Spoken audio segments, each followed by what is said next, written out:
हर एक व्यक्ति सपने देखता है, चाहे वो पुरुष हो, महिला हो या फिर बच्चे। और ज़्यादातर भूत प्रेतों से डरा देने वाले सपने ही देखे जाते हैं। ऐसा ही एक महिला के साथ होता है। उस महिला के सपने में एक व्यक्ति आकर बार बार कहता है कि बेटी मुझे यहाँ से निकालो, बेटी मुझे यहाँ से निकालो, बेटी मुझे इस कब्र से निकालो। काफ़ी सोचने का विषय बन जाता है, क्योंकि यह सपना वो बार बार देखती है और इसमें उसके अपने ही आकर कहते हैं कि बेटी मुझे यहाँ से निकालो, जो कि अभी जीवित है उसके नज़रिए में।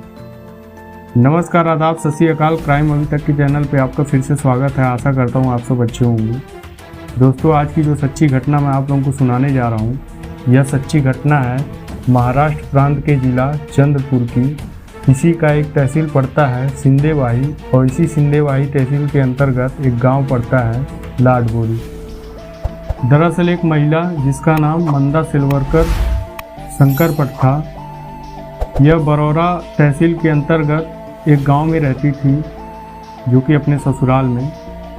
इस महिला के एक पिता थे, वृद्ध पिता, जिनकी उम्र 75 से 76 वर्ष थी, और यह सिंदेवाही तहसील के अंतर्गत लाडबोरी ग्राम में रहते थे। इस बूढ़े पिता के कोई नहीं थे देख रेख करने वाले, जो थी ये महिला ही थी, जो कि इनकी अपनी थी। अब यह पिता अपने बेटी से कहकर कहता है उसके लड़के को, जो कि इनका नवासा था, नाम था सूरज सुधाकर सिलवरकर, जिसकी उम्र तकरीबन 25 साल की थी। यह अपने नवासे को अपने पास रखने के लिए अपने बेटी से कहते हैं कि बेटी सूरज को मेरे पास छोड़ दो, क्योंकि बुढ़ापे में मुझे किसी के सहारे की ज़रूरत है। तो बेटी बोलती है ठीक है पिताजी, और सूरज इनके साथ इनके घर पे सिंदेवाही चले जाता है लाडबोरी ग्राम में। अब यह दौर चलते रहता है। इसी बीच मंदा सिलवरकर सपने देखती है, और सपने ऐसा देखती है जिसमें इसके पिताजी, जो कि ये बूढ़े व्यक्ति थे, सपने में आकर कहते हैं कि बेटी मुझे यहाँ से निकालो, बेटी मुझे यहाँ से निकालो, बेटी मुझे यहाँ से निकालो, बेटी मुझे इस कब्र से निकालो। बार बार यही कहते हैं। और यह सपने वो कुछ दिन लगातार देखती है। फ़ोन लगाती है अपने बेटे के पास, कहती है सूरज बेटा, नाना जी ठीक तो है ना, क्योंकि उनकी काफ़ी मुझे चिंता हो रही है। तो सूरज कहता है कि हाँ नाना जी ठीक हैं, अभी बाज़ार गए हैं झोला लेकर, और वहाँ से आते हैं तो मैं आपकी बात उनसे करा देता हूँ। मंदा सिलवरकर घबरा जाती है। उसके जहन में बार बार यही चलते रहता है उसके पिताजी को देखने का। तो वह अपने मायके निकल जाती है सिंदेवाही, और वहाँ जब जाकर अपने घर पे पहुँचती है तो देखती है उसके पिताजी नहीं रहते हैं। तो अपने बेटे से मिलती है, और बेटे से मिलकर जब पूछती है कि बेटा पिताजी कहाँ हैं, बेटा फिर वही घुमा फिरा के बताता है कि नाना जी तो अभी यहीं थे, अभी तुरंत ही आपके आने से पहले ही वह निकल गए। फिर मंदा सिलवरकर घर के अंदर जाती है, फिर एक कमरे में जाती है तो देखती है कमरे के कोने में नए नए गड्ढे खने हुए थे, जो कि हाल फिलहाल में ही पाटे गए थे, और कुछ बदबू भी आती है।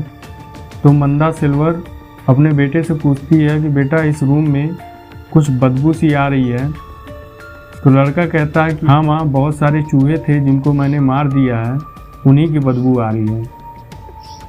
इतना सुनकर मंदा सिलवर आस पड़ोस में जाकर पड़ोसियों से पूछती है कि आप लोग मेरे पिताजी को देखे हैं। तो पड़ोसी जो रहते हैं, जो उसको जानते हैं, उसके पिताजी को जानते हैं, वह यही कहते हैं कि तुम्हारे पिताजी को तो देखे 1.5 महीने हो गए हैं। इतना सुनकर वह तुरंत पहुंचती है सिंदेवाही थाने, और सिंदेवाही थाने पहुंचकर इंस्पेक्टर योगेश घेरे से मिलती है। उसे अपनी सारी वाकया बताती है कि मेरे पिताजी कई दिनों से घर पे नहीं आए हैं, और बार बार मेरे सपने में आकर कहते हैं कि बेटा मुझे यहाँ से बाहर निकालो, बेटा मुझे इस कब्र से बाहर निकालो। पुलिस वाले इसको हल्के में लेते हैं और सोचते हैं कि लगता है यह महिला दिमाग से थोड़ी पीड़ित है, और इसकी बातों को इग्नोर करते हुए छोड़ देते हैं। मंदा सिलवरकर फिर पहुंचती है थाने में दूसरे दिन, और कहती है कि आप लोग किसी प्रकार की कोई छानबीन नहीं कर रहे हैं, आप लोग मेरी बातों को मजाक में ले रहे हैं।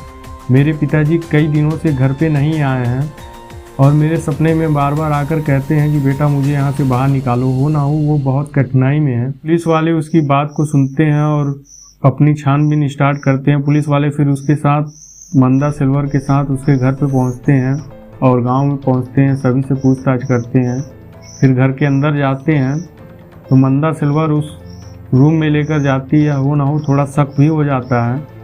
तो रूम में लेकर जाती है, कहती है कि सर इस गड्ढे को खनवाइए, क्या पता मेरे पिताजी इसी में दफन हो, क्योंकि वो बार बार कहते हैं कि बेटा मुझे कब्र से निकालो, मुझे कुछ शक हो रहा है। फिर पुलिस वाले उस गड्ढे को खनवाते हैं और खनवाने के बाद जब देखते हैं तो 2 ही फीट के अंतराल में बॉडी मिलती है उनकी, उस बूढ़े व्यक्ति की। अब इतना देखने के बाद सबके जहन में डर सी हो जाती है। फिर पुलिस वाले उस लड़के को पकड़ते हैं और पूछते हैं कि तुम्हारे नाना जी तुम्हारे घर के एक कमरे में दफन मिले और तुम बात इधर उधर घुमा फिरा के बताते हो, सच सच बताओ तुमने अपने नाना जी के साथ क्या किया।